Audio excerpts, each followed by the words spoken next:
Have you ever looked around and felt like everyone else got the memo but you? Like everyone somehow knows what they're doing and you're standing there trying to catch up. Maybe people around you are buying homes, getting married, changing careers, building businesses, feeling confident, looking certain, and meanwhile, you're just trying to figure out your next step.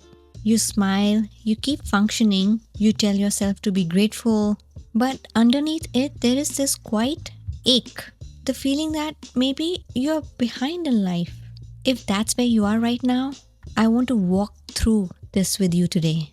I'm going to share how I fell into that feeling, why feeling behind is often more emotional than factual, what changed when I stopped measuring my timeline against everyone else, and how to start over when you feel you should already be further along. Because this isn't just about productivity, it's about peace. And for a long time, I didn't have that. The feeling of being behind doesn't often come dramatically, it creeps in. It comes through comparison, seeing someone your age doing something that you thought you would be doing too, seeing people look certain while you still feel confused, seeing milestones happen for others while your own life feels unfinished. And little by little, you start narrating your life through lack. I should have figured this by now. I should be further ahead. I wasted time. I missed my chance. Everyone else is moving except for me. That story changes how everything feels. Even progress starts to feel small. Even good things feel delayed. Even rest feels undeserved. Because when you believe you're behind, you stop experiencing the life. You experience it as a race you think you're losing. I know this feeling because I lived it. There was a season in my life where every day I fell behind. Not because nothing was happening from the outside. My life looked okay. I was functioning, working, handling responsibilities, doing what I was supposed to do. But internally, I felt late. Late to confidence, late to becoming the version I thought I would be by now. I remember scrolling one night, seeing people my age launching businesses, traveling, getting engaged, reinventing themselves. And I could feel myself shrinking. Not because I wasn't happy for them, but because their timeline became evidence against mine. I closed the app and just sat there thinking, what happened to me? How did everyone move forward and I stayed here? That thought hurt because it wasn't true, but it felt true. And feelings can shape reality when you don't question them. There was one moment that changed everything for me. I was writing in my journal, trying to think why I felt so heavy all the time. And I wrote this sentence, I feel behind. Then I stopped and asked myself, behind? Behind according to what timeline? Behind based on whose values? And I had no clear answer, just vague comparisons, invisible timelines or milestones, invisible standards, milestones I absorbed without choosing. That realization shook me because I saw that I wasn't responding to reality. I was responding to pressure. Pressure from society, pressure from comparison, pressure from old expectations I never updated. I had been treating life like there was this one set schedule. Graduate by this age, figure it out by this age, be successful by this age, be healed by this age. And if you weren't there yet, then something was wrong. But who decided that?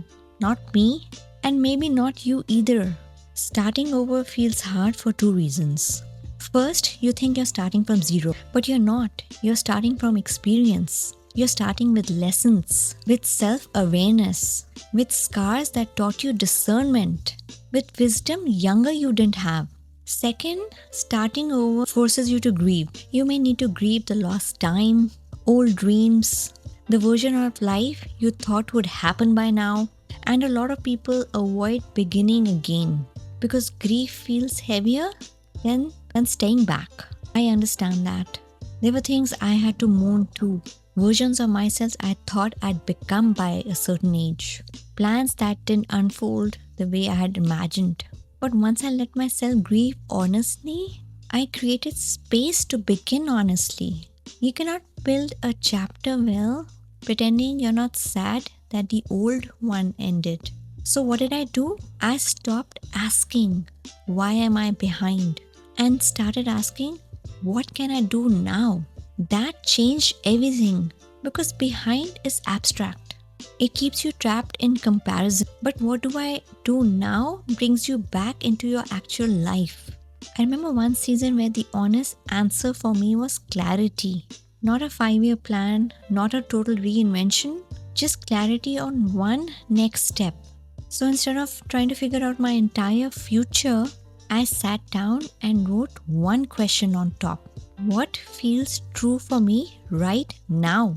And I just let myself answer honestly. Not what looked impressive, not what would make sense to everyone else, not what I should want, but what felt true.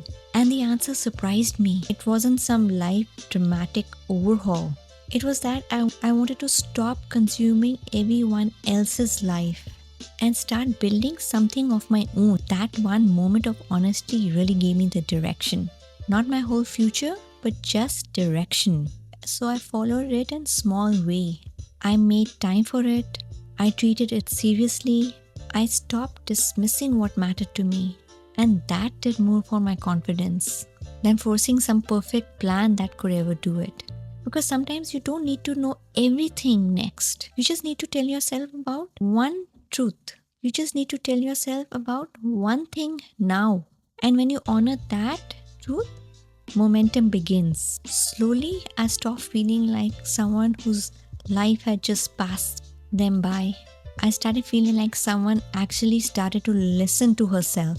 If you feel behind right now, I want to tell you this gently. You may not be behind. You may just be on a path that doesn't look like what you had imagined. You may be in a season of recalibration, of healing, of learning what actually matters, of becoming someone deeper, not just faster. There is no prize for arriving at milestones. There is no trophy for rushing into life that doesn't fit you.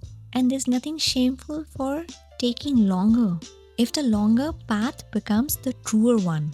So if you need to start over, start small, start messy, start quietly, start while doubting, start while grieving, start when nobody claps, but just start.